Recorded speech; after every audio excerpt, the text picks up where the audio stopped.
नतवक्कलु अलैहि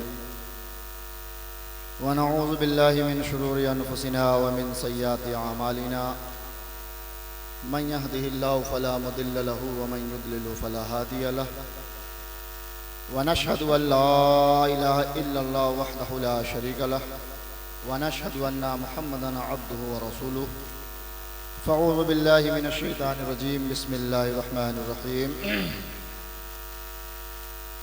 या अय्युहल्लज़ीना आमनुत्तक़ुल्लाह व कूनू मअस्सादिक़ीन सदक़ल्लाहु मौलानाल अज़ीम व सदक़ रसूलुहुन नबियुल अमीनुल करीम व नहनु अला ज़ालिका लमिनश शाहिदीन व शाकिरीन वल्हम्दुलिल्लाहि रब्बिल आलमीन। अम्मा बाद। मुअज़्ज़ज़ सामीन किराम, आइए हम और आप सबसे पहले आक़ा इनामदार, मदीने के ताजदार, मक्के के सरदार, रहमतुल लिल आलमीन, शफ़ीउल मुज़नबीन, हबीब रब्बिल आलमीन, मिस्बाहुल मुक़र्रबीन, रसूलुस सकलैन, नबियुल हरमैन, इमामुल क़िबलतैन, वसीलतुना फिद्दारैन, साहिबी क़ाब क़ौसैन, जद्दिल हसन वल हुसैन की बारगाह में एक बार बावज़ बुलंद दर्द पाक पढ़ने। अल्लाहुम्मा सल्लि अला सय्यदना व शफ़ीअना व नबियना व मौलाना मुहम्मदिन मादिनिल जुदी वल करम व अला आलिहि व अस्हाबी बारिक वसल्लम।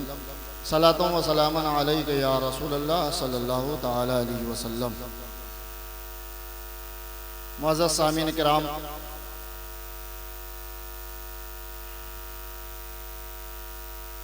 हिंदुस्तान के जो हालात है उस एतबार से आज के दिन बूढ़ी पोखर में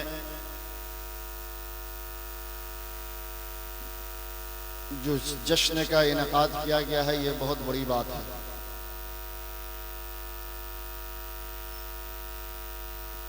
बहुत सारे स्टेट और बहुत सारे जगहों पर तो मिलाद शरीफ की महफिल सजाने का भी परमिशन नहीं है, लेकिन काबिल मुबारकबाद हैं बूढ़ी पोखर के कमेटी के नौजवान और मोहल्ले के लोग जो एक अजीम कॉन्फ्रेंस का इन्होंने इनेकाद कर दिया है।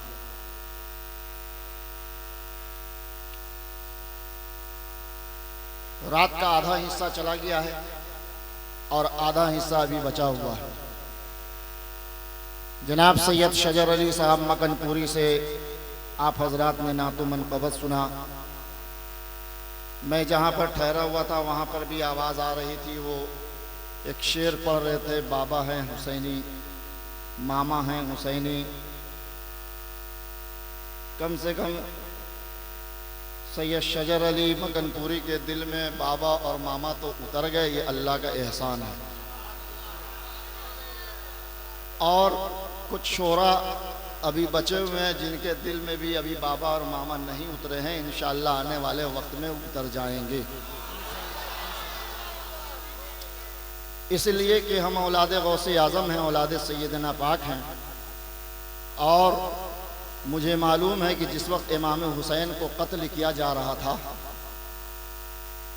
जिस वक्त इमाम हुसैन के बच्चों के गर्दन पर तलवार चलाई जा रही थी, बाजू काटा जा रहा था, सीने को चीरा जा रहा था, उस वक्त इमाम हुसैन के मानने वाले बहुत सारे लोग मौजूद थे। ऐसा नहीं था कि इमाम हुसैन को कोई जानता और पहचानता नहीं था। पूरा मोहल्ला का मोहल्ला इमाम हुसैन को पहचानता था। लेकिन यजीदियों ने इमाम हुसैन के खिलाफ ऐसी गलत र्यूमर, ऐसा गलत अफवाह फैला दिया था कि हुकूमत की बातों में आकर इमाम हुसैन के मानने वाले भी इमाम हुसैन की जान को न बचा सके। ये और बात है कि इमाम हुसैन के खानदान वालों की, मुस्तफ़ा के खानदान वालों की कमोबेश 19 लोग एक दिन में मेरे आका के खानदान के लोग शहीद हुए। इस कायनात में जब से आदम की पैदाइश हुई है, आदम से लेकर के कयामत तक कोई बाप ऐसा दुनिया में अब पैदा नहीं होगा जिसका अपना खून 19 एक ही दिन में शहीद किया जाए। और सब मिलाकर 72। इमाम हुसैन का अपना खून, अपने रिश्तेदार, अपना भतीजा, अपना बेटा, अपना भांजा, 19 लोग तो इमाम हुसैन के अपने खानदान के शहीद किए गए और दोस्त आबाद मिलाकर 72 शहीद हुए। अब उन लोगों का क्या होगा जिन लोगों ने यजीदियों की अफवाह पर अमल किया और सुना, और सुनने के बाद करबला के अंदर इमाम हुसैन को और उनके खानदान वालों को न बचा सके। हम उनसे इनकार नहीं कर सकते कि वो उम्मती नहीं है, हम नहीं इनकार कर सकते कि वो मुसलमान नहीं है। वो मुसलमान भी थे, ईमान वाले भी थे, मेरे मुस्तफा का कलमा भी पढ़ते थे, लेकिन उनको सोचना चाहिए था कि इमाम हुसैन अगर गलत भी हैं, इमाम हुसैन अगर गलत भी हैं, इमाम हुसैन नाहक पर भी हैं, तो भी उन लोगों को बढ़कर इमाम हुसैन की जान को बचाना चाहिए था। इमाम हुसैन के खानदान वालों के बच्चों की जान को बचाना चाहिए था। बाद में फैसला होता कि इमाम हुसैन गलत पर थे कि यजीदी गलत पर था। अब तो जवाब मरने के बाद वो लोग देंगे जो उस जमाने में थे, लेकिन इस जमाने में भी ऐसे लोग हैं। अरे खून कहां जाएगा? अरे यजीदियों का खून तो है इस दौर में भी। जब हुसैनी खून इस दौर में मौजूद है तो यजीदी खून भी इस दौर में है। फर्क यह है कि हम हुसैनी को पहचान रहे, यजीदी खून को नहीं पहचान रहे। वाह वाह।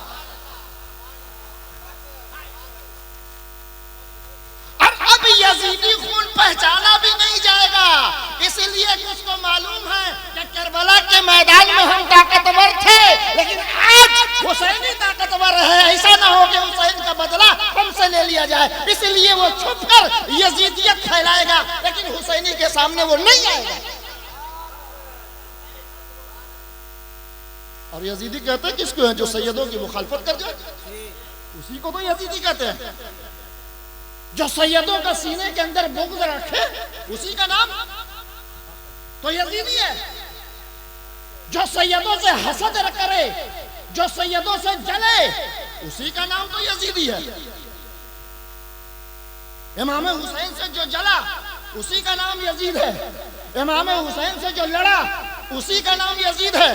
इमाम हुसैन के खिलाफ जिसने आवाज उठाया उसी का नाम यजीद है।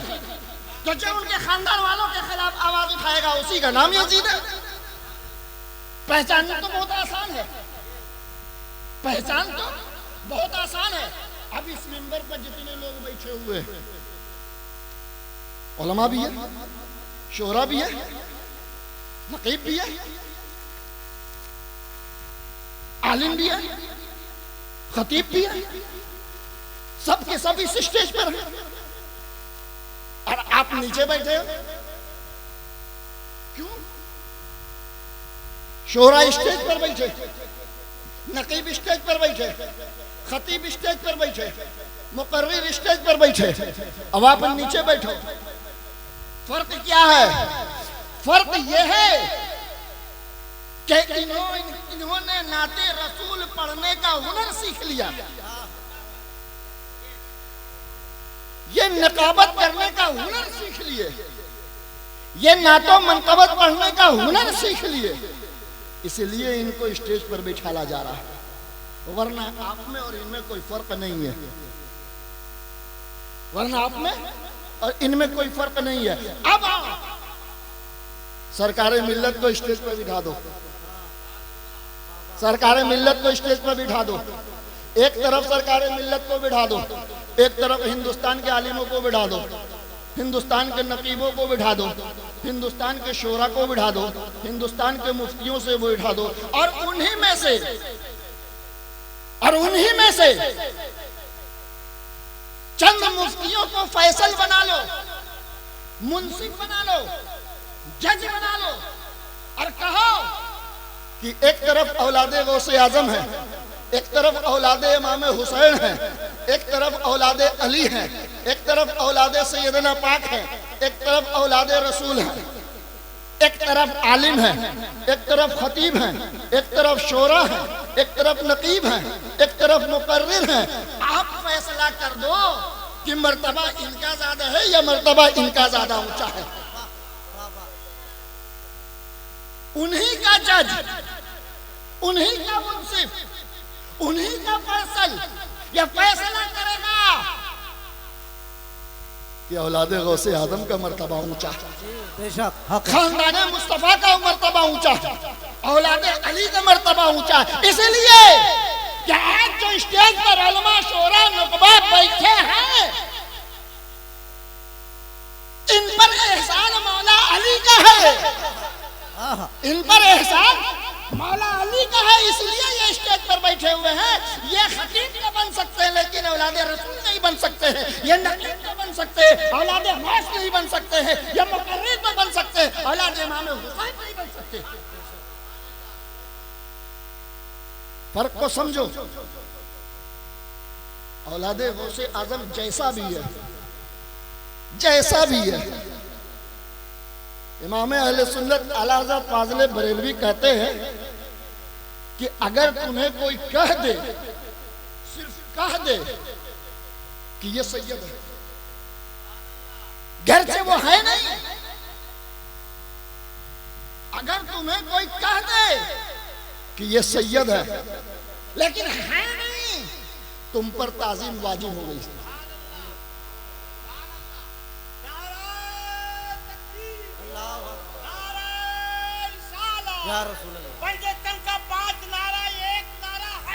अरे मामे हुसैन, अरे मामे हुसैन, इमाम हुसैन से कौन मुकाबला करेगा?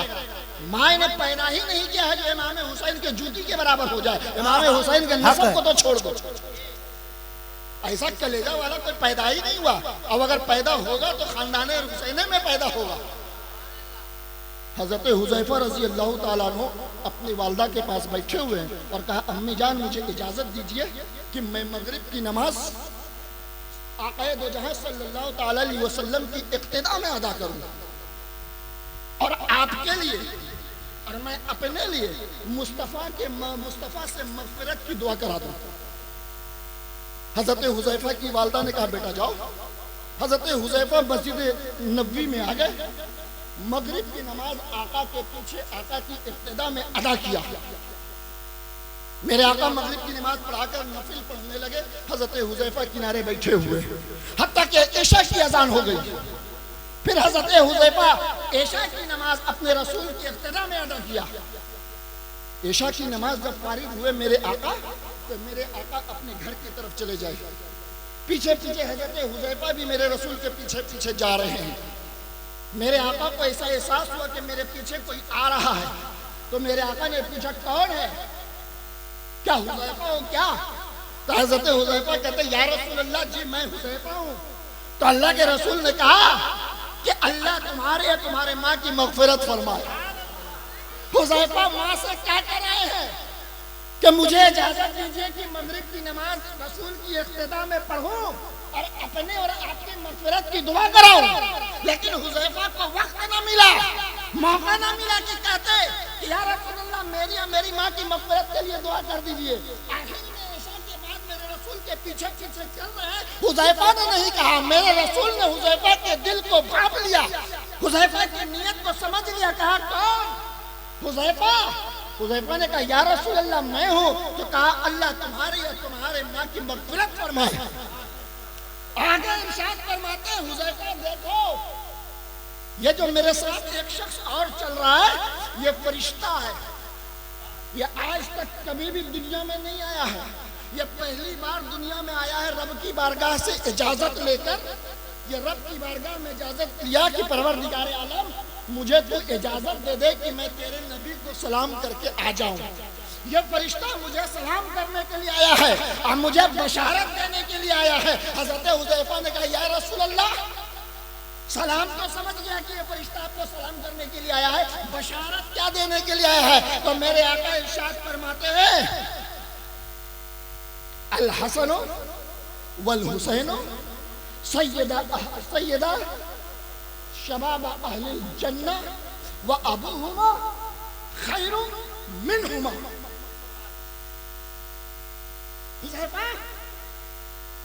ये फरिश्ते मुझे बशारत दे रहे हैं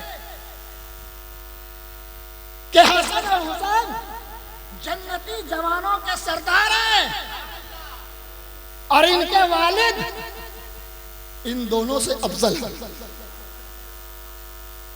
अबू हुमा खैरुम मिनहुमा, और इनके अब्बू इनसे अफजल है। इमाम हुसैन तो जन्नत के मालिक हैं। किसी को कोई मकाम इतनी आसानी से नहीं मिलता जितनी आसानी से हम समझ जाते हैं। ये जितने लोग यहाँ पर बैठे हुए हैं, ये सरकार मिल्लत की खेती है ना। इस जमीन को कह दो सरकार मिल्लत की खेती है, और जितने लोग बैठे हुए ये सब सरकार मिल्लत के पौधा हैं। बोलो गलत कर रहे हैं? अगर गलत है तो हाथ उठा के बोलो कि हम पौधा नहीं है। हाथ उठाकर बोलो हम सरकार मिल्लत के पौधा हैं, हम उन्हीं के लगाए हुए पौधा है। तो जमीन भी सरकार मिल्लत की, खेती भी सरकार मिल्लत की, और ये जो लोग बैठे हुए ये फसल भी सरकार मिल्लत की। अब सरकार मिल्लत का मत बोलो, बोलो हम हुसैनी हैं, इमाम हुसैन के मानने वाले। बेशक हक है। और जब तक जिस्म के अंदर खून रहेगा इमाम हुसैन ही का हम नारा लगाएंगे। इसलिए कि बख्शिश का जरिया कोई और नहीं नजर आता है। हम अपनी जबान से कह दे कि ये बख्शिश का जरिया है, लेकिन हकीकत में बख्शिश का जरिया तो मौला अली मुश्किल कुशा है। अगर ना होते तो मेरे रसूल ना कहते मन कुंतो मौला अली को मौला हूँ, मैं जिसका मौला हूँ अली उसका मौला है। यानी जिसका मुझको मौला कहना है अली को भी कहना होगा। मेरे रसूल को मालूम था कि मेरा उम्मती एक वक्त में ऐसा दौर आएगा कि रसूल को मानेगा अली को नहीं मानेगा, अली को मानेगा हुसैन को नहीं मानेगा, हुसैन को मानेगा हसन को नहीं मानेगा, और हसन हुसैन को तो मानेगा लेकिन औलादे हसन हुसैन को नहीं मानेगा। तो मेरे रसूल ने ऊपर से नीचे तक बांध दिया और कह दिया हमको अगर मौला कहना है तो अली को भी मौला कहो। और फिर मेरे आका ने कह दिया कि अली को अगर मौला मानोगे तो हुसैन और हसन को जन्नत का सरदार को मानना पड़ेगा। और यहीं तक नहीं छोड़ा, अल्लाह के प्यारे रसूल सल्लल्लाहु अलैहि वसल्लम घर के अंदर दाखिल हुए। आप ऐसे दाखिल हुए कि आपके कांधे मुबारक पर एक चादर काली कमली कांधे पर डली हुई थी। ये चादर जमीन में से लौट रही थी। मेरे आका घर के अंदर दाखिल हुए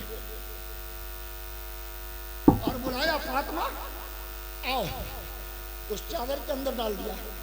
कहा हसन आओ, चादर के अंदर डाल दिया। हुसैन आओ, चादर के अंदर डाल दिया। अली आओ, चादर के अंदर डाल दिया। चारों को छुपा दिया, चारों को चारे काली कमली से ढक दिया। हाथ उठाया, परवरदिगार आलम ये मेरी अहले बैत है। परवरदिगार आलम ये मेरी अहले बैत है, मैं इससे मोहब्बत करता हूँ, तू भी इनसे मोहब्बत करना।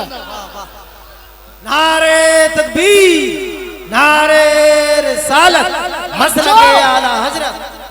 और जो इनसे नफरत करे ऐ रब तू भी उनसे नफरत करना। कहां कहां बच के जाओगे? मेरे रसूल ने तो चारों तरफ से बांध दिया।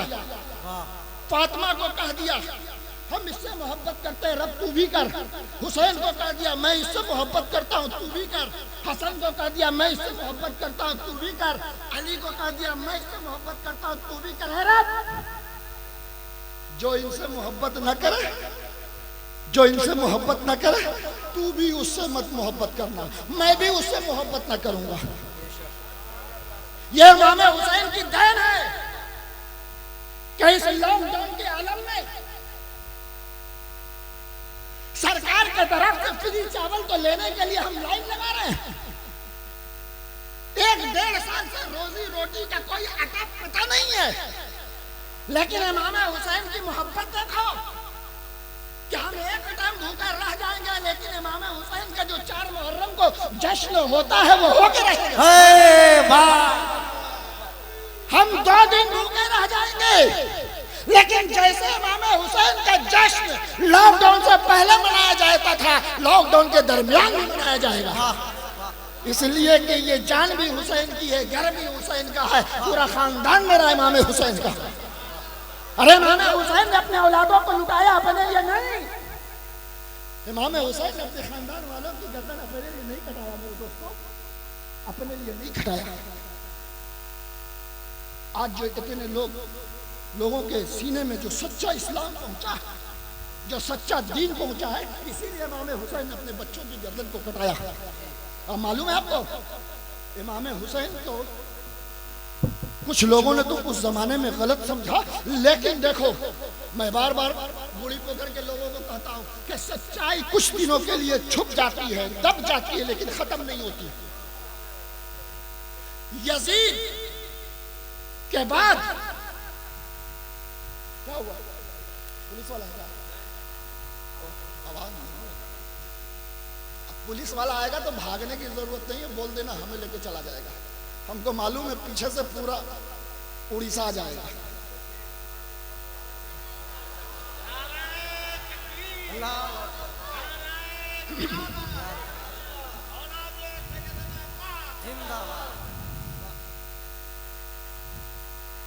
यजीद के बाद मुआविया का एक बेटा 18 साल, हजरत मुआविया का एक बेटा जिसकी उम्र 18 साल थी, लोगों ने कहा कि तुम तख्त पर बैठ जाओ। यजीद का भाई है छोटा, अब तुम बैठ जाओ। उसने हाथ जोड़ दिया। वो तख्त जो अली के बेटे को ज़बह करके हासिल किया गया हो, वो ताज जो खानदान मुस्तफा की गर्दनों पर तीर तलवार चलाकर हासिल किया गया हो, मुझसे नहीं होगा। मैं फकीरी में अपनी जिंदगी गुजार लूंगा, लेकिन मुझे ऐसी बादशाहियत नहीं चाहिए। इमाम हुसैन की सच्चाई यजीद के भाई ने जाहिर कर दिया और बता दिया कि देखो ये जो तख्त है ना, ये छीना गया, कब्जा किया गया, गर्दनें काट कर बादशाहियत छीनी गई है। हम ऐसा नहीं कर सकते। तो मेरे दोस्तों, कुछ दिन के लिए सच्चाई दब जाती है। सरकारे मिल्लत जब हयात से थे और जब इस दुनिया से रुखसत हो गए तो बहुत से शोरा ने कहा नहीं, अभी शोरों में नसीमी वर्ल्ड वाले यहां बैठे हुए हैं, इसने मेरी तकरीर को डाल भी दिया था। 2 शोरा आए थे, ट्विन वन थे, उन्होंने कहा कि सरकार से तो मोहब्बत हम करते हैं, लेकिन उनके नाम की मनक़बत हम नहीं पढ़ते, इसलिए कि रोटी रोजी का सवाल है। मेरे कान में जब ये बात गई तो मैंने स्टेज पर कहा कि शोरा हजरात जरा आप बता दीजिए, अब तक तो मैं ये सुनकर आया हूं कि रज़्ज़ाक़ अल्लाह है, अब तक तो मैं सुनते आया हूं कि रिज़्क़ देने वाला अल्लाह है, वो जिसको चाहे रिज़्क़ दे और जिसका चाहे रिज़्क़ बंद कर दे, ये तो उसके दस्ते कुदरत में है।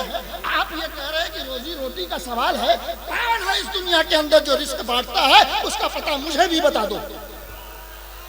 कौन है जो इस दुनिया में रिस्क किसी का बांटता, किसी का रिस्क छीन लेता है? उसका एड्रेस मुझे भी दे दो। ये मत कहो कि रोजी रोटी का सवाल है। अरे तुम्हारा रब तो ऐसा रहमान है, तुम्हारा रब तो ऐसा रहीम है कि भर पेट तुमको सुलाता है, भूखे पेट उठाता है, फिर भी तुमको खिलाता है।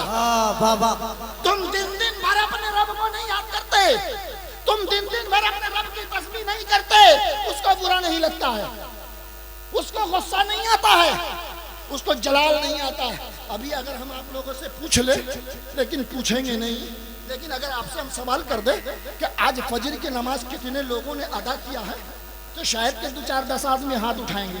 लेकिन सोचो अपने सीने पर हाथ रख के, क्या तुमने उस रब के हुक्म को नहीं माना, फिर भी उसने तुमको खाना खिलाया, सुबह का नाश्ता कराया, दोपहर का खाना खिलाया, रात का खाना खिलाया। सोचो अपने रब को कितना रहम है तुम पर।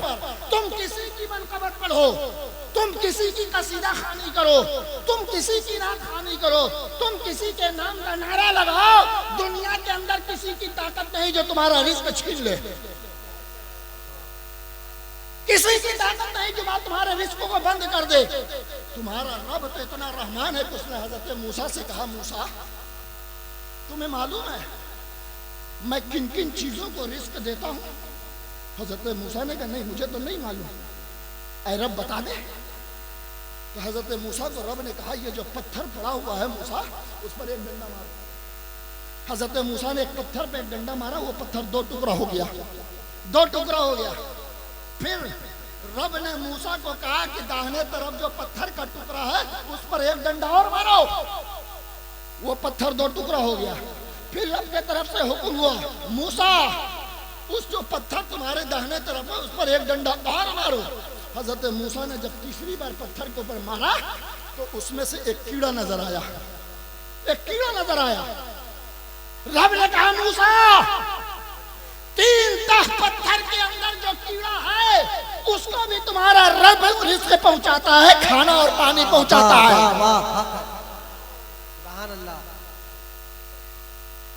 और जब तुम इमाम हुसैन के मानने वाले बन जाओगे, तुम औलाद इमाम हुसैन के मानने वाले बन जाओगे, तो मेरा दावा है कि इमाम हुसैन का मानने वाला, खानदान इमाम हुसैन का मानने वाला कभी भूखा नहीं सोएगा।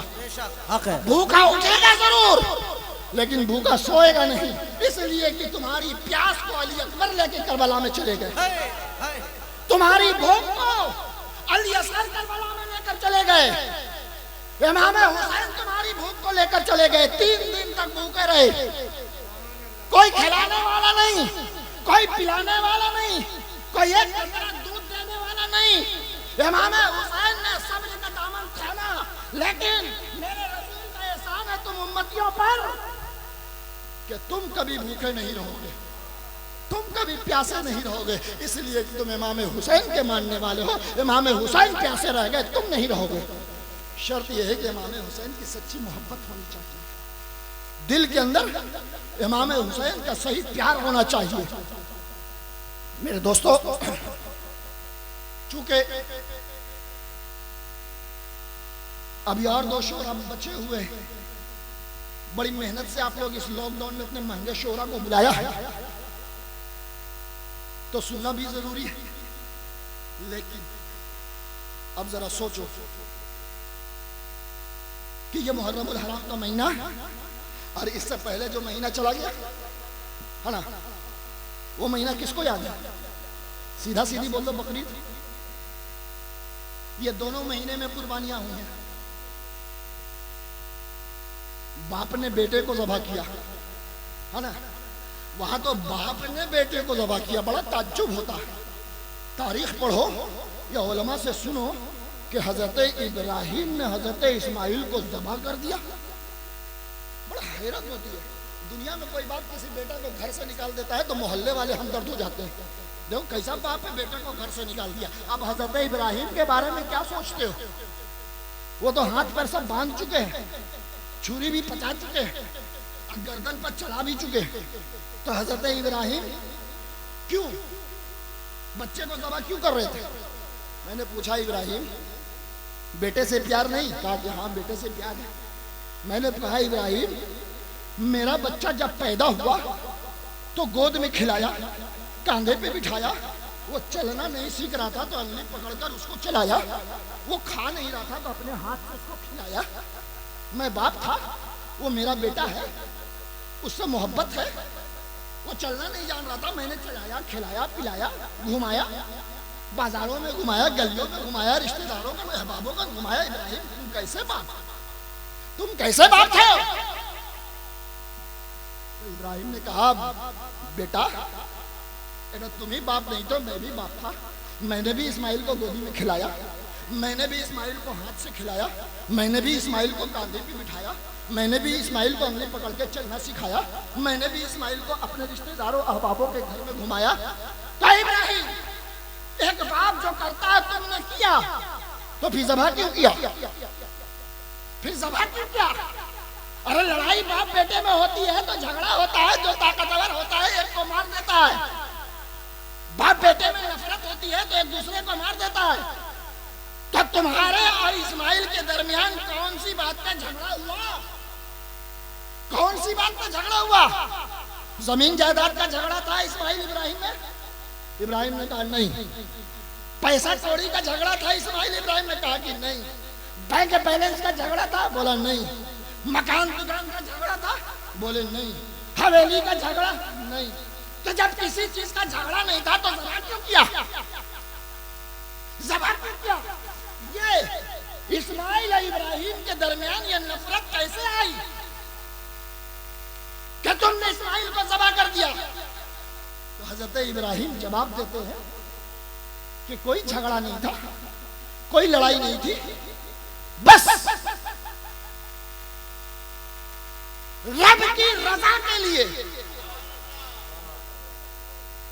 जिस तरह से एक दुनियादार बाप अपने बेटे से मोहब्बत करता है, इब्राहिम इस्माइल से उससे 1000 गुना ज्यादा मोहब्बत करता है, लेकिन रब की रजा के लिए इब्राहिम ने इस्माइल की गर्दन पर छुरी चला दिया। मैंने पूछा तो फिर गर्दन तो कटी नहीं, तो इब्राहिम ने कहा छुरी से पूछो।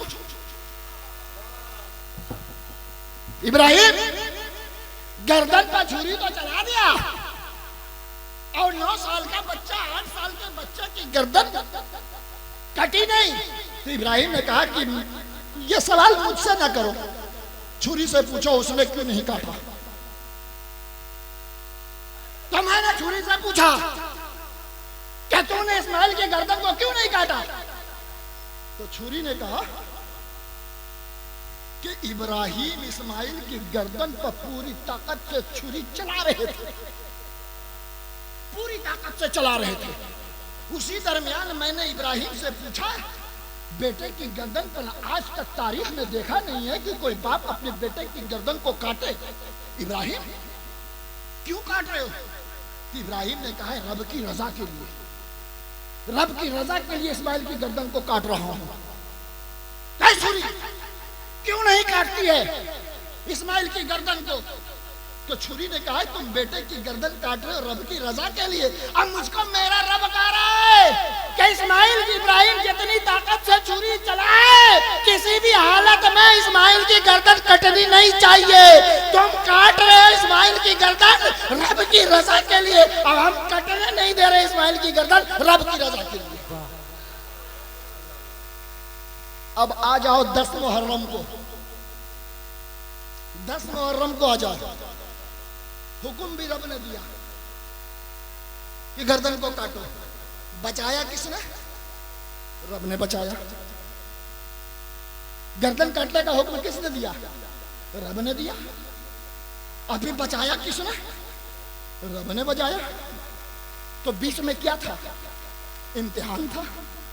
इब्राहिम पास हो गए, छुरी बस गर्दन पर रख दिया, इब्राहिम पास हो गए। रब को इस्माइल का जान लेना मकसद नहीं, इब्राहिम से इम्तिहान लेना मकसद था। इब्राहिम पास कर गए। अब 10 मुहर्रम को आओ, 4 दिन से भूखे प्यासे इमाम हुसैन, 6 महीने का बच्चा, 18 साल का बेटा, 18-20 साल का भतीजा, बच्ची, बीवी, बहन, घोड़ा, दोस्त, चचा, सब 3-4 दिन से प्यासे और भूखे हैं। और 10 मुहर्रम को यजीदियों की तरफ से तीर चल रही है, यजीदियों की तरफ से तलवार चल रही है। कोई तलवार अब्बास का बाजू काट रहा है, कोई तीर अली असगर की गर्दन में चुभ रही है, कोई तीर अकबर के सीने को चक किया, कोई तीर कासिम के सीने को छलने किया, कोई तीर ने हुर की गर्दन को काटा। यानी यजीदियों की तरफ से तीर चल रही है और हुसैनी शहीद होते चले जा रहे हैं। हातिफे गैबी से रब की बारगाह में किसी ने अर्ज किया, परवरदिगारे आलम, 1 महीने के बाद क्या मंजर कायनात के लोगों ने देखा कि एक बाप एक बेटे को दबा कर रहा था तो तूने उसकी जान को बचा लिया, और यहाँ यजीदी इमाम हुसैन के ऊपर तीर और तलवार चला रहा था।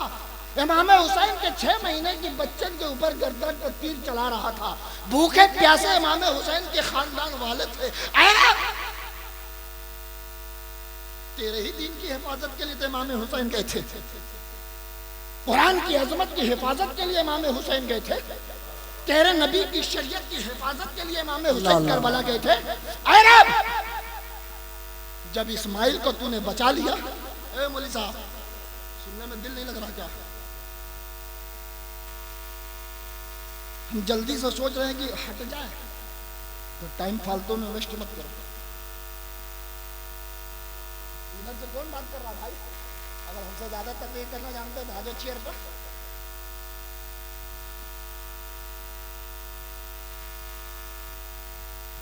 कल सुबह अगर पूछा जाएगा, इतने लोग बैठे हुए हैं कि शजर मकनपुरी जो शेर पढ़ के गए थे, एक शेर पढ़ के सुना दो, तो कोई नहीं सुनाएगा। लेकिन कल अगर किसी से तुमसे पूछ लेगा, जमालुद्दीन आबिद कादरी ने कहा कि इस्माइल की गर्दन पर इब्राहिम ने छुरी चलाया तो गर्दन बची की कटी, तो लोग बोलते हैं बची गई। तो जो बात दिमाग में घुसने वाली है उसको सुनेंगे नहीं, और जो बात घुसेगी नहीं, बस ये का हुआ खड़े होके वाह वाह वाह वाह कर दिया, कल सुबह एक शेर याद नहीं रहेगा। बस एक नात शरीफ या एक मनकबत, जो एक शायर कम से कम 100 बार पढ़े होंगे तो बस उसी में का एक शेर याद रहेगा। नया कलाम पढ़ेंगे तो किसी को याद नहीं रहेगा। लेकिन जो तकरीर की जाती है उसमें से कुछ ना कुछ बातें दिमाग में घुसी रहती है। कल अगर तुमसे कोई पूछेगा जन्नत का सरदार कौन है, बोल दोगे इमाम हसन इमाम हुसैन है, इसलिए कि बात घुसने वाली घुस गई। शेर घुसेगा कहाँ? जब पढ़ नहीं जानते तो घुसे कहाँ? तो एक शेर का मतलब नहीं समझ में आएगा। तो तकरीर सुनने पर ज्यादा ध्यान दो। ये तुमको सीधा रास्ता जो है ना अमल करना। आज अभी गांव के सरदार को मैंने इमामा बांधा, अब बात पलट रही तो दूसरी तरफ पलट देते। इमाम आपने जिसको सरदार चुना उसको मैंने इमामा बांधा और उसको मैंने कहा कि इतना बड़ा गांव है, इसमें एक मदरसा कायम करो। ये जलसा कराने के बाद तुमसे कोई सवाल नहीं करेगा। इमाम हुसैन तुमसे नहीं पूछेंगे कि तुम मेरे नाम का जलसा कराया कि नहीं कराया। मौला अली भी नहीं पूछेंगे मेरी औलाद की याद को तुम मनाया कि नहीं मनाया। लेकिन रब की बारगाह में जब तुम पहुंचोगे, है आज तुम्हारा बच्चा जब मैदान महशर में पहुंचेगा जवान होकर, और वहां पर सब लोग होंगे, गौसे आजम भी होंगे, सरकार मिल्लत भी होंगे, छोटे सरकार भी होंगे, जमालुद्दीन आबिद कादरी भी होंगे, शरफुद्दीन नैयर कादरी भी होंगे, जितने पीराने तरीकत है सब होंगे। और रब पूछ लेगा गौसे आजम से, अब्दुल कादिर ये सब तुम्हारे खानदान वाले से मुरीद हैं? तो गौसे आजम कहेंगे अल्लाह, अरे रब ये सब मेरे खानदान से मुरीद हैं। तो रब पूछेगा कि जरा अपने एक मुरीद से 7 कलमा तो सुनवा दो। कोई बहुत बड़ा मसला सवाल नहीं होगा, सिर्फ तुम्हारा मुरीद को कलमा याद है, जरा 7 कलमा सुनवा दो। किसको 7 कलमा यहां पर याद है? बड़े को तो छोड़ो, बच्चे को। अरे जब तुम अपने बच्चे को कलमा नहीं याद करा सकते तो गौसे आजम तुमको जन्नत में कैसे पहुंचा देंगे? कैसे पहुंचा देंगे? खाली या गौस नारा लगाने से नहीं जाओगे जन्नत में। जन्नत में जाने के लिए जो अव्वल चीज है, जो मेरे आका ने कहा ला इलाहा इल्लल्लाह तुफ्लिहू, जिसने ला इलाहा इल्लल्लाह पढ़ लिया वो कामयाब हो गया, वो फलाह पा गया। तो कलमा तो कम से कम याद रखो। अपने बच्चे को, इमाम साहब यहाँ बैठे हुए, ये 5 वक्त नमाज पढ़ाने के बाद ये मस्जिद में बैठे रहते, चाहे ये किताबों का मुताला करें या तस्बीह पढ़े या क़ुरान पढ़े या अपना वक्त नवाफिल में गुजारे।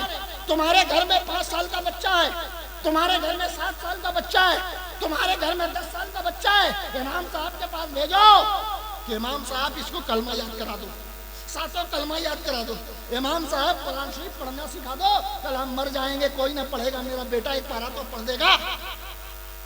स्कूल में अपने बच्चे को पढ़ाओ, पढ़ा सकोगे? घर का है कोई मुसलमान जो अपने बेटे को MBBS बना लेगा? 80 लाख रुपया लगता है एक बेटे, एक आदमी को डॉक्टर बनाने के लिए 80 लाख रुपया लगता है गोली पोखर में कोई मुसलमान जो 80 लाख रुपया देकर बेटे को डॉक्टर बनाए? चार्टर अकाउंटेंट बनने के लिए 10 लाख रुपया चाहिए और कड़ी मेहनत चाहिए।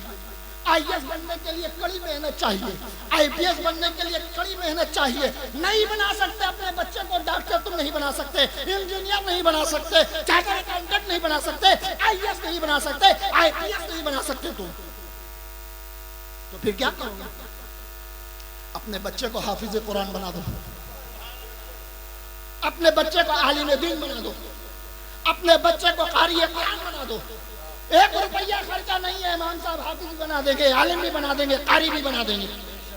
तुम्हारा बच्चा तुमको अमीर नहीं बनाएगा। हाफिज बनने के बाद, कारी बनने के बाद तुम्हारा बच्चा तुमको अमीर नहीं बनाएगा, लेकिन जब तुम मरोगे तो तुम्हारा बेटा जनाजा पढ़ा देगा। जब तुम मरोगे तो तुम्हारी कब्र पर सूरह फातिहा पढ़कर तुमको इस हाल सवाब कर देगा। तो हाफिज बनाओ ना बच्चे को, कारी बनाओ ना अपने बच्चे को, आलिम बनाओ ना अपने बच्चे को। सरकार मिल्लत के ऊपर फतवा है, हिंदुस्तान के 100 आलिम बोलते हैं कि सरकार मिल्लत के ऊपर फतवा है, हम नहीं पढ़ेंगे मनक़बा। पढ़ा है किसी ने या सुन सुना के? पढ़ा है किसी ने क्या सिर्फ सुन सुना के? बहुत सारी चीजें जो खिलाफे शरा है, हम भी कर रहे हैं, आप भी कर रहे हैं, बहुत सारे लोग कर रहे हैं। ये सामने 3-3, 4-4 कैमरा लगा हुआ है। इमाम अहले सुन्नत का फतवा उठाकर देखो, कहीं पर से है जायज। लेकिन ये मेरे लिए जायज इसलिए हो गया कि मेरी नात पढ़ी भी पूरे हिंदुस्तान के लोग सुनेंगे, मेरी की हुई तकरीर पूरे हिंदुस्तान के लोग सुनेंगे, तो मुझे प्रोग्राम मिलेगा, मुझे जलसे की दावत मिलेगी। लेकिन शरीयत के रूल से क्या है? जो आलिम बोलता है सरकार मिल्लत का फतवा, उसी से पूछो कि आपकी तस्वीर तो यूट्यूब पर घूम रही है, इसके बारे में आपका क्या ख्याल है? तो कौन डिफेंस करेगा सरकार मिल्लत की तरफ से? सरकार मिल्लत की तरफ से कौन जवाब देगा? जब बेटे को आलिम बनाओगे तब तो, बेटे को मुफ्ती बनाओगे तब तो वो जवाब देगा कि ये फतवा है। लेकिन ये फतवा सरकार मिल्लत पर लागू नहीं होता है। जो दारुल इफ्ता में मुफ्ती बैठा हुआ है, उसको एक सवाल लिखकर दे दो कि जमालुद्दीन आबिद कादरी दारू पीते, सवाल लिखकर भेज दो। जमालुद्दीन आबिद कादरी जुआ खेलते, सवाल लिखकर भेज दो। जमालुद्दीन आबिद कादरी झूठ बोलते, सवाल लिखकर भेज दो। शराब पीते हैं, बुरा काम करते हैं, मुफ्ती लिख देगा कि ऐसा आदमी पीर नहीं हो सकता, ऐसे आदमी मुरीद नहीं कर सकता, ऐसे आदमी की सोबत में नहीं बैठना चाहिए, ऐसे आदमी को जलसे में नहीं बुलाना चाहिए, ऐसे आदमी को स्टेज पर नहीं बुलाना चाहिए। जैसा सवाल लिखोगे वैसा जवाब आएगा। तो सरकार मिल्लत के खिलाफ जिन लोगों ने सवाल लिखा, भेजा, सरकार मिल्लत के खिलाफ जो सवाल किया, सरकार मिल्लत उसमें से एक सवाल के बराबर भी नहीं थे। सरकार मिल्लत के जैसा तकवा तहारत वाला आज के दौर में कोई वली नहीं था। नारे तकबीर, नारे रिसालत, औलादे गौसे पाक सैयद शाह नसीम अख्तर कादरी, सैयद शाह वसीम अख्तर कादरी, सब खड़े हो जाए, खड़े होकर नारा लगाइए, खड़े लगो।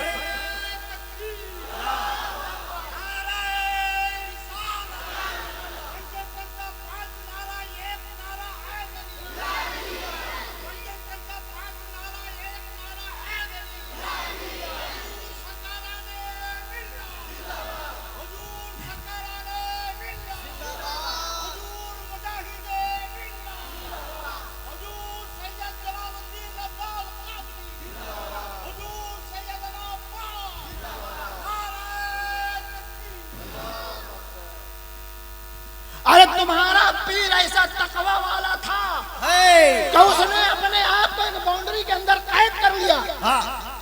न दुनिया के बाजारों को देखा, न दुनिया की रौनक को देखा, अपने आप को एक बाउंड्री के अंदर कैद कर लिया। नमाजें नहीं कज़ा होती थी। अगर एक हुक्म हो जाता कि मुझे सोने के लिए बेड चाहिए, तो कई लाख रुपए का बेड बिछ जाता, लेकिन जिंदगी भर चटाई पर सोए। जिसके मुरीद की तादाद कोई गिनती नहीं कर सकता, जिसके मुरीद की तादाद कोई बता नहीं सकता, वो पीर चटाई पर जिंदगी भर सोया। तुमने देखा कि नहीं देखा? जमालुद्दीन आबिद कादरी ने देखा। वाह वाह वाह वाह, उस पीर को लोग बोलेंगे कि शरीयत से भटका हुआ, तो जो बोल रहा वही भटका हुआ है। अरे औलादे हुसैन शरीयत से भटक जाए तो ये मौलवी कब शरीयत पर रहेगा कायम? जिस खानदान से शरीयत उस खानदान तक गई वो भटक जाएगा तो तुम भी शरीयत पर कायम नहीं रहोगे। और इन मौलवियों को मैं वैल्यू दूं कि मुजाहिदे मिल्लत की अहमियत दूं मैं। वाह वाह वाह वाह। ये आजकल के मौलवियों और इमामों और मुदर्रिसों को मैं अहमियत कि मुजाहिद मिल्लत को मैं अहमियत दूं। वाह। मुजाहिद मिल्लत एक आलिम का नाम है, मुजाहिद मिल्लत एक मुफ्ती का नाम है, मुजाहिद मिल्लत एक वली का नाम है, मुजाहिद मिल्लत ने सरकार मिल्लत के कदमों को चूमा है।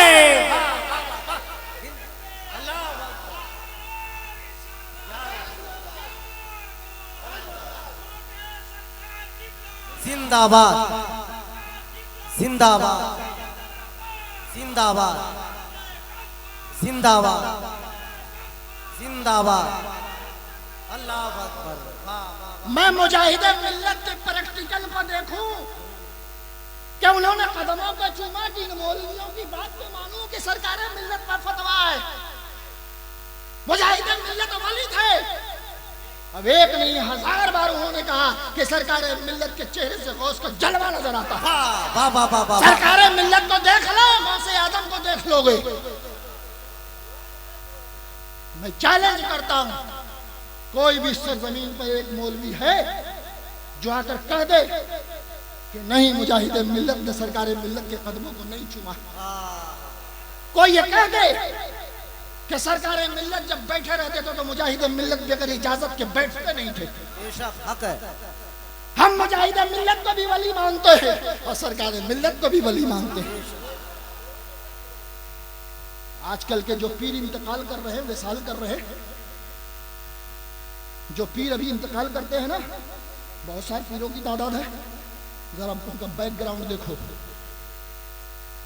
करोड़ों रुपए की प्रॉपर्टी छोड़कर मर रहे हैं। पीर साहब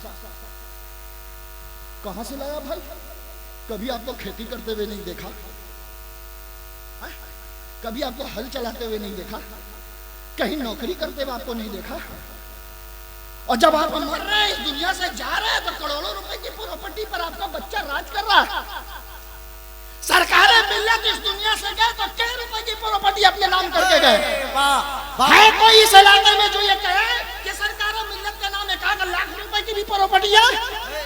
फकीर तो उसको कहते जो जब तक जिंदा था तो बादशाह की तरह जिंदा था, और जब इस दुनिया से गया तो फकीर बनकर गया कि कोई झगड़ा ना हो, कोई लड़ाई ना हो, न मेरे प्रॉपर्टी रहेगी और न झगड़ा होगा। वली तो इसी को कहते हैं, जो दुनिया को छोड़ दे उसी का नाम वली है, जो दौलत को ठोकर मार दे उसी का नाम वली है, जो जमीन जायदाद न जमा करके इस दुनिया से जाए उसी का नाम वली है। सरकार मिल्लत चाहते तो करोड़ों करोड़ रुपए की प्रॉपर्टी जमा करके इस दुनिया से जाते, लेकिन वली की पहचान नहीं है। जबान से तो किसी को वली कह सकते हो, लेकिन वली वही होगा जिसको मौला अली अता करेंगे गौसे आदम की मार्फत। मौला अली जिसको विलायत अता करेंगे गौसे आदम के मार्फत, वही वली होगा। सारी चीज तो सुनी सुनाई है, आलिम वली नहीं हो सकता, तो गौसे आदम का चोर अब्दाल कैसे हो गया? गौसे आदम का जुब्बा चोर कैसे अब्दाल हो गया? जब वली आलिम वली नहीं हो सकता, तो चूंकि तो गौसे आदम है ना, उन पर अगर अंगली उठा लिया तो न दीन में रहोगे न दुनिया में। तो गौसे आदम की औलाद जाहिल भी है तो विलायत की मंजिल को पार किए हुए है। और सरकार मिल्लत जाहिल थोड़ी है कोई मौलाना जो उनसे मुकाबला कर लेता अरबी बोलने में, फारसी बोलने में। हम लोग तो मौलवी हैं का शौकिया में पढ़ा, लेकिन जो अल्लाह के वली वो पढ़ते थोड़ी है, वो पढ़ते थोड़ी है। वो तो गरीब नवाज थे जो पढ़ के आए गौसे आदम की बारगाह में मदरसा से, और बड़ी शान से मदरसे से फारिग होता है 10-5 मिनट और बड़ी शान से मदरसे से फारिग। उस जमाने में भी अशरफिया को तरह कोई होगा इदारा, मदरसे से फारिग हुए हैं। चचा हाथ पकड़ के गौसे आदम के पास गए और कहा बेटा आलिम बनकर आया, भतीजा आलिम बनकर आया, अब्दुल कादिर जरा इम्तिहान ले लो। गरीब नवाज ही बड़ा अकड़ रहे थे। आजकल के आलिम को देखिएगा तो शोरा को देखिएगा कितना अकड़ते। 4 दिन की चांदनी फिर अंधेरी रात। जफर जलालपुरी का एक दौर था, हेलीकॉप्टर से आता जाता था, घमंड इतना ऐसे हाथ करके नाश नहीं पड़ता था। मरा कैसे पता है ना, पता कर लो कैसे मौत हुई है।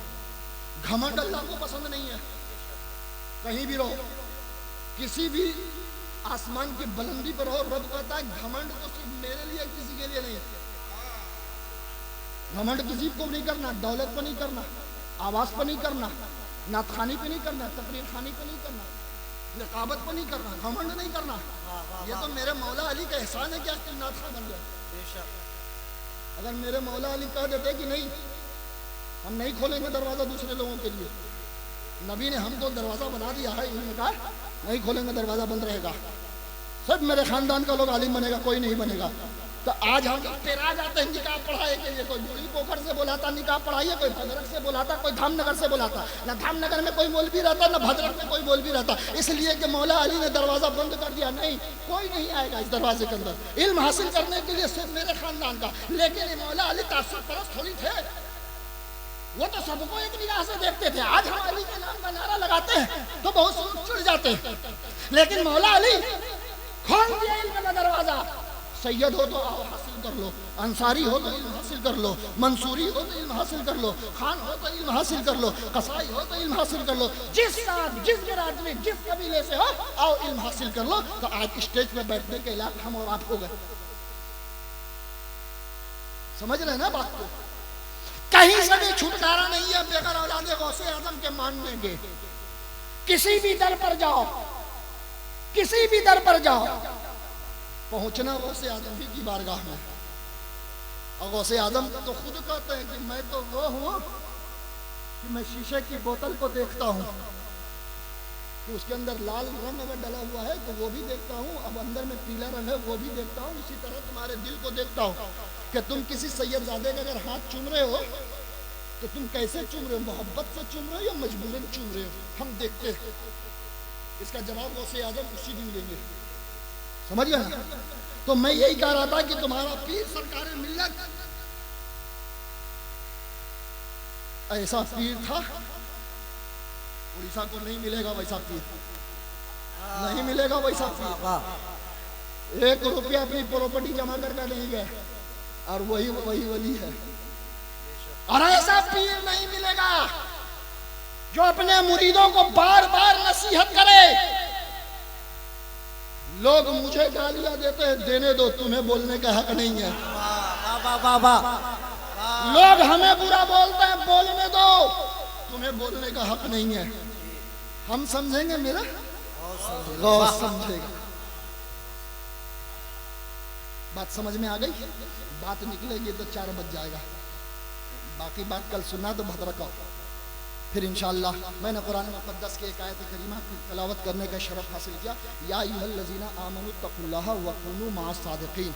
आपका रब कहता है ऐ ईमान वालो, अल्लाह से डरो और सच्चों के साथ हो। सच्चों को पहचानना बड़ा मुश्किल है ना, सच्चों को पहचानना बड़ा मुश्किल है, इसलिए कि 4 आदमी सच्चे को ही झूठा साबित करने में लगे हुए, तो कैसे पहचानोगे? और आपका रब कहता है सच्चों को पहचानो, सच्चों के साथ हो जाओ। तो सच्चा कौन है? इमाम हुसैन सच्चे हैं, तबे तो गर्दन कटा दिया, हाथ नहीं दिया। बच्चे को शहीद कर दिया, हाथ नहीं दिया। पूरा खानदान कुर्बान कर दिया, हाथ नहीं दिया। कि नहीं, एक बार अगर दे दिया मैंने बातिल कुव्वत के हाथ, अपना हाथ, कयामत तक लोग मिसाल कायम कर देंगे। जो चाहेगा गैरों के हाथ अपना हाथ दे देगा और कह देगा कि इमाम हुसैन ने तो यजीद को दे दिया था अपनी जान बचाने के लिए। सोचो, एक बात और याद आ गई, सोचो कितना हम डरते हैं, हम कितना डरते हैं ना। अब कोरोना वायरस की बीमारी है तो कितना डर रहे हैं, वैक्सीन लेने से हम डर रहे हैं। अरे मुसलमान तो वो है जिसको पता है कि मेरे मरने की तारीख मुकर्रर, मेरे मरने का वक्त मुकर्रर, मेरे मरने की जगह मुकर्रर है, उसके बाद भी हम वैक्सीन नहीं ले रहे हैं, मर जाएंगे। जैसे नहीं लोगे तो बच जाओगे। किसने कह दिया कि जो नहीं लेगा वो बच जाएगा? मरना तो सबको है। मैंने दोनों डोज ले लिया, दोनों डोज ले लिया। अब आप बोलेंगे आपको मौत से डर होगा इसीलिए लिया। मौत से डर नहीं, बीमारी से डर है। मेरे आका का हुक्म है, अब मेरे आका ने मना किया है कि किसी गांव में अगर कोई बला वबा आ गई है तो मेरे आका ने कहा नहीं, उस गांव में मत जाओ, उस गांव वाले को कह दो इस गांव में नहीं आवे, इस गांव का आदमी उस गांव में नहीं जाए, बीमारी फैल जाएगी। एहतियातन आज जो गवर्नमेंट लगा रही है सुई, करोड़ों करोड़ रुपया वैक्सीन पर खर्च हो रहा है, वो आपको बीमारी से बचाने के लिए, मौत से बचाने के लिए वैक्सीन नहीं लग रहा है। इसको आप ध्यान रखो। मौत से बचाने के लिए अगर वैक्सीन बन जाता तो सबसे पहले बड़े बड़े अमीर लोग, अडानी, अंबानी और ये जितने सारे लोग जो पैसे वाले, ये सारी की सारी वैक्सीन खरीद के फ्रिज में रख देते और बारी बारी से सब कोई ले लेते कि हम लोग को मरेंगे नहीं, है ना। तो ये वैक्सीन मौत से मरने के लिए और जिंदा रखने के लिए नहीं, बीमारी से बचने के लिए लग रही है। इसलिए अगर बेहतर और मुनासिब समझते हो तो ले लो, ताकि बीमारी से महफूज रहो और मेरे नबी का फरमान भी कायम और दायम रहे। सच्चों के साथ हो जाओ, चाहे जो भी हो, किसी भी हाल में रहो, सच्चों के साथ रहो। अल्लाह तबारक व तआला हमें और आपको अपनी बंदगी में साबित कदम रखे। जाने अनजाने में जो गलती हो परवरदिगार आलम अपने हबीब के सदक़े, गौसे आज़म के सदक़े माफ़ फरमाए। व आखिरु दावाना अनिल हम्दुलिल्लाहि